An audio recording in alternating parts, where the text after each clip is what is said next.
What is residue? A small amount of something that remains after the main part has been used. I showed here two examples to understand what is residue.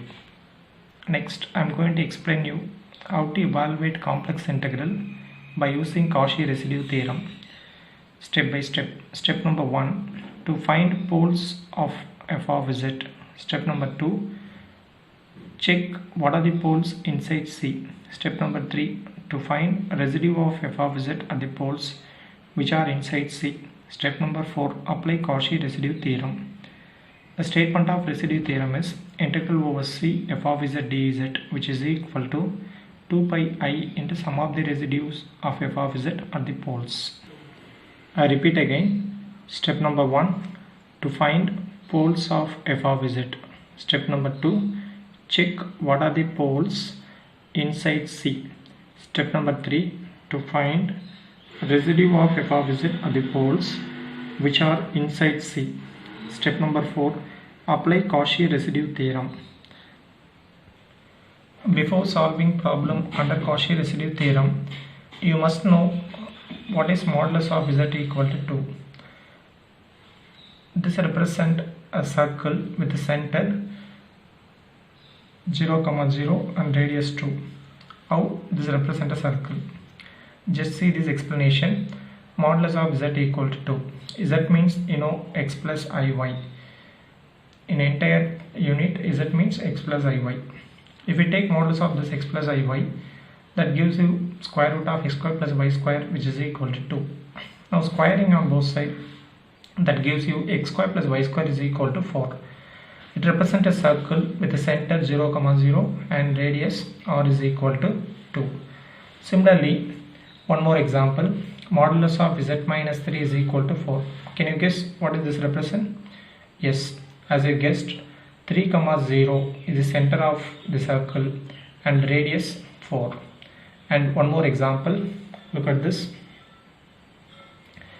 Modulus of z plus 2 minus I, which is equal to 1. If you write in standard form, z minus of minus 2 plus I, which is equal to 1. Now the center of the circle is minus 2, 1 and radius r is equal to 1. In general, if you generalize this, modulus of z minus of a plus ib is equal to r. Here this a plus ib, if you write in coordinates form, it gives you a, b. This is called center of the circle and radius is r. In Cauchy residue theorem, this C means it not only circle, it represents any closed curve. Now look at the statement of Cauchy residue theorem. You must read the statement also. Why? Because sometimes they may ask in a 2-mark question, state Cauchy residue theorem. If they ask statement of residue theorem, you must write this. Look at the statement. If f of z is any complex function which is analytic in a closed curve C, except at a finite number of poles within C, f of z is an analytic function in a closed curve C. It must be closed curve except at a finite number of poles within C. Then integral over C, which f of z dz, which is equal to 2 pi I into sum of the residues of f of z at the poles inside C. You must note this point, the poles which is inside C. Now you can refer this diagram. The bigger circle is called capital C, whereas the smaller circles C1, C2, C3, etc. Cn are the circles, and the small z1, z2, z3, etc. zn, these are poles. So this statements also can be written as integral over C 2 pi I integral over C f of z dz, which is equal to 2 pi I into sum of the residues, that is residue at this point is z1, residue at the point is z2, residue at the point is z3, etc. zn. So this is called statement of Cauchy residue theorem. Now look at this. integral over c. You must remember this equation. This equation is very important. While solving problem, you are going to write this equation alone, not this entire statement. Integral over c f of z dz, which is equal to 2 pi I into sum of the residues of f of z at the poles. So before finding residue, you must find poles. Without poles, we cannot find residue. How to find poles? What is pole? You look at this. What is pole? An analytic function f of z with a singular point at z equal to a. An analytic function f of z with a singular point at z equal to a if limit z tends to f of z, which is equal to infinity, then z equal to a is a pole of f of z. You just look this example.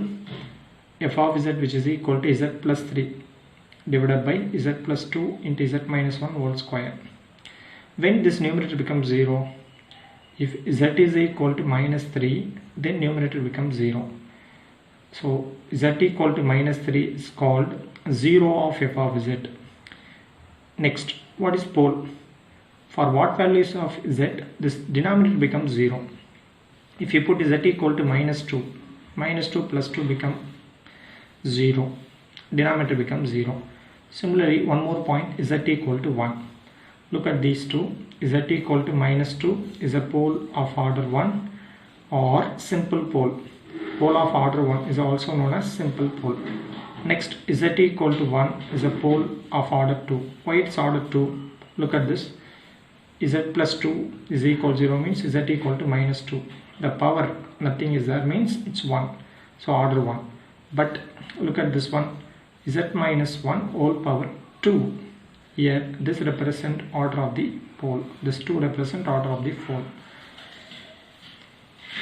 So if you want to find poles of any function, to find poles of any function f of z, equate denominator of that function f of z with 0 and then solve it. So this is the way of finding poles. So how to find poles? It's very simple. How to find poles? Just equate denominator of the function with 0 and then solve it. That gives you poles of the function. Next, how to find residue? How to find residue of a function f of z? We have three different cases based on the order of the pole. If order of the pole is m means it must be greater than 1. Residue of f of z at the poles z equal to a of order m. M means maybe more than 1, maybe 2, 3, 4, whatever it is.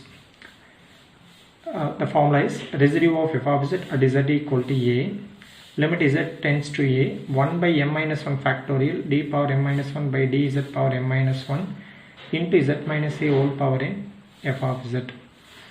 This formula to calculate residue for pole of order more than 1.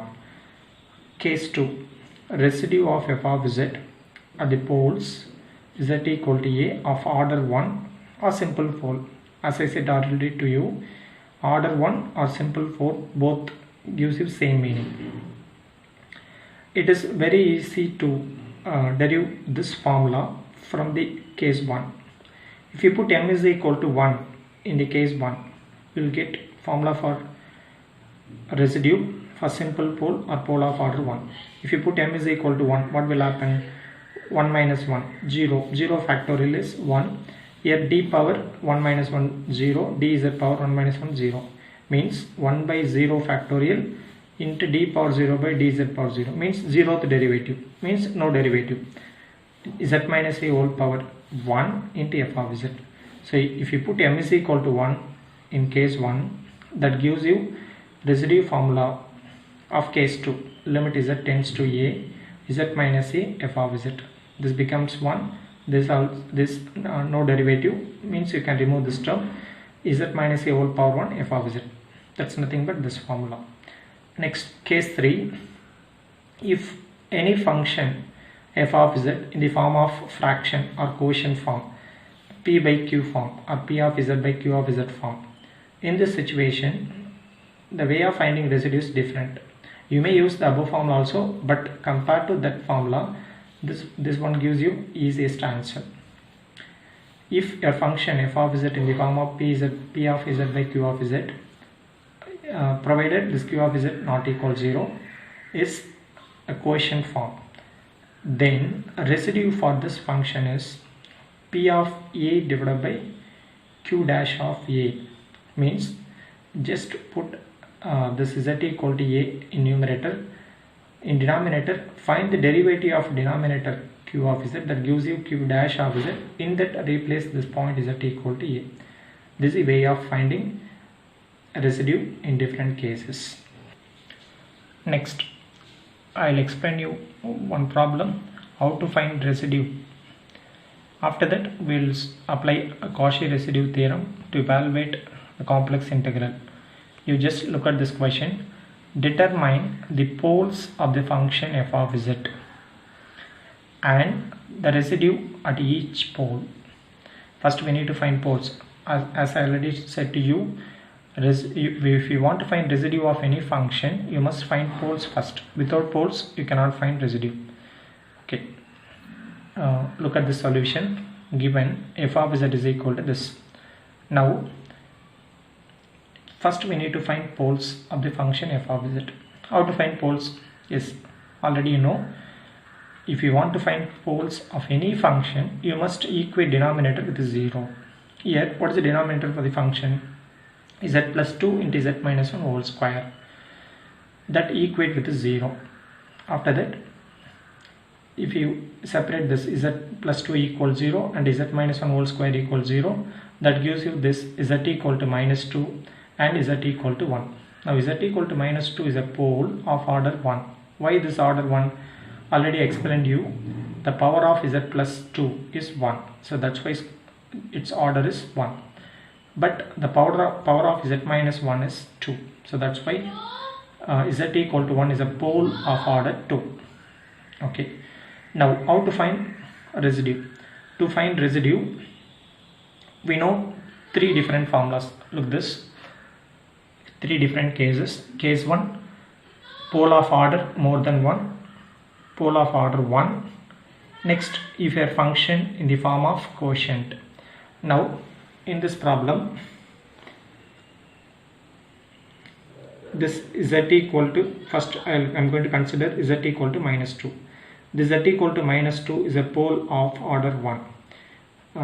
Now first take that formula, residue of f of z at z equal to a, which is equal to limit z tends to a, z minus a into f of z. This simple pole formula. Now here z equal to minus 2,